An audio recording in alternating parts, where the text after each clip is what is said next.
Yasuda melihat Bando dan fraksinya sudah masuk sekolah. Akhirnya dimulai, ini akan menjadi keributan besar. Hiromi menyapa Bando, sudah lama ya Bando senpai. Bando hanya melirik dan tersenyum. Karena sudah lama aku ingin memberimu salam hangat. Dilayangkanlah tinju ke arah Bando. Tetapi ditahan oleh Senda yang berada di samping Bando.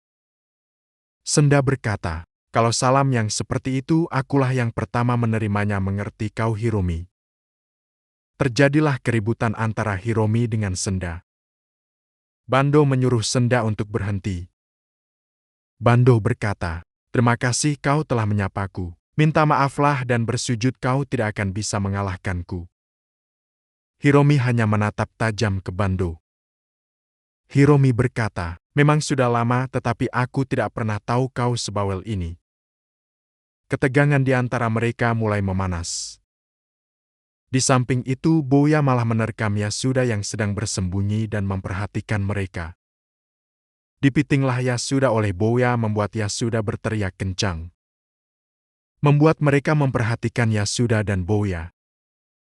Bouya berkata sambil bercanda kepada Yasuda, sebagai balasan karena kau selalu lari dariku akan kukirim kau ke rumah sakit. Mereka yang mengenal dan mengetahui Bouya mulai memperhatikan Bouya. Perubahan besar akan terjadi di susuran. Setelah itu Yasuda mengeluh karena pinggangnya sakit setelah dipiting oleh Bouya. Hiromi memanggil Yasuda untuk diajak berbicara. Hiromi berkata, hei Yasuda, ikutlah denganku sebentar, ada yang ingin kami bicarakan. Yasuda pun mengikuti mereka hingga atap sekolah. Hiromi menanyakan ke Yasuda, apa hubunganmu dengan Bouya? Yasuda berkata, aku tidak ada hubungan apa-apa dengannya, bahkan aku baru mengetahui namanya. Apa kau mengetahui sesuatu tentang dirinya? Tolong beritahu kami. Aku tidak mengetahui apapun. Apakah orang itu menyinggung kalian? Pon berkata, apa kau tidak mengetahuinya? Coba kau perhatikan Makoto. Yasuda yang masih tidak mengerti maksud dari perkataan Pon itu apa. Pon memberitahu Yasuda bahwa yang menghajar Makoto dan Hiromi dengan satu pukulan adalah Bouya Harumichi. Yasuda pun terkejut mendengarnya. Hiromi berkata, kau tahu kita sedang berperang dengan fraksi Bando. Kita tidak bisa membiarkan mereka menguasai seluruh suzuran. Jika kita bertiga kalah, Bando akan segera menguasai suzuran, kita harus mencegah itu. Aku juga tidak menyukai fraksi Bando, tetapi kenapa kau ingin menghentikannya? Jika kita semua kalah, mungkin hanya dia yang dapat melakukannya. Bando hanya menganggap trio Ebizuka sebagai lalat saja. Dan jika lalat-lalat terus mengusik kita, maka kita harus membuat mereka mengerti jika terus menghalangi kita. Serahkan saja pada kami akan mengurus mereka. Kalian urus saja Honjo dan Sugihara, biar aku sendiri yang menangani Hiromi. Aku tidak ingin melihat wajah mereka lagi, mari kita selesaikan semua hari ini. Senda menanyakan kepada Yamazaki, apa yang akan kau lakukan? Yamazaki menjawab, aku akan membereskan mereka, mereka membuatku khawatir. Diutuslah anak buah Yamazaki untuk menghajar Akutsu dan anak buahnya. Babak belur Akutsu dihajar oleh anak buah Yamazaki. Yasuda masih tidak percaya kalau Bouya dapat mengalahkan Hiromi dan Makoto dalam sekali serang. Bouya menanyakan siapa nama kakaknya, tetapi Yasuda menyangka bahwa menanyakan nama dia. Namaku Yasuda, bukan Yasui, ingat Yasuda. Ditendanglah Yasuda oleh Bouya, aku tidak menanyakan namamu bodoh, yang aku maksud itu nama kakak perempuanmu. Hiromi pun berpisah dengan mereka sepulang sekolah. Dan mereka pun berpisah di pertigaan toko. Di waktu yang bersamaan dimulailah operasi untuk membereskan semua yang mengganggu fraksi Bando. Tanpa Bouya dan Yasuda sadari bahwa mereka sedang dimata-matai oleh Yamazaki. Anak buah Yamazaki memberitahu Yamazaki bahwa itu dia yang sudah menghajar Akutsu dan anak buahnya.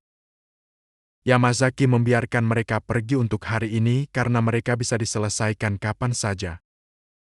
Mulai bergeraklah fraksi Bando. Makoto dan Honjo pun dibawa ke toilet umum oleh anak buah Senda. Honjo kesal karena Senda menggunakan cara yang kotor. Senda memberitahu ke Honjo bahwa memang toilet itu tempat yang kotor. Toilet umum memang benar-benar menjijikan, ini memang tempat yang tepat untuk menghajar kalian. Mako meminta Pon untuk pergi lewat jendela. Aku akan menahan mereka dan kau temui dia pasti akan membantu. Senda pun berteriak kepada anak buahnya untuk memulai menghajar mereka. Dimulailah pertarungan yang tidak seimbang ini. Makoto menahan mereka semua agar Pon bisa melarikan diri. Ditangkaplah salah satu anak buah Senda dan dilemparkan ke jendela. Agar Pon dapat melarikan diri dan meminta bantuan Bouya. Makoto berkata kepada Pon untuk cepatlah pergi. Honjo pun bergegas berlari mencari keberadaan Bouya. Pon berlari secepat mungkin mencari Bouya agar Makoto dapat terselamatkan. Pada waktu yang bersamaan saat Hiromi pulang, Bando mengejar dengan motornya. Hiromi terkejut melihat ada Bando di belakangnya sambil mengendarai motor. Dilayangkanlah tongkat besi ke arah Hiromi. Dipukullah Hiromi oleh Bando menggunakan tongkat besi. Bando turun dari motor dan menghampiri Hiromi. Dan dipukul lagi oleh Bando menggunakan tongkat besi. Bando merasa dirinya sudah menang. Di tempat lain, Yasuda menanyakan apa benar Bouya sudah mengalahkan Hiromi dan Makoto. Bouya menjawab, ya memang benar, mereka yang memulainya duluan. Yasuda terlihat kesal kepada Bouya.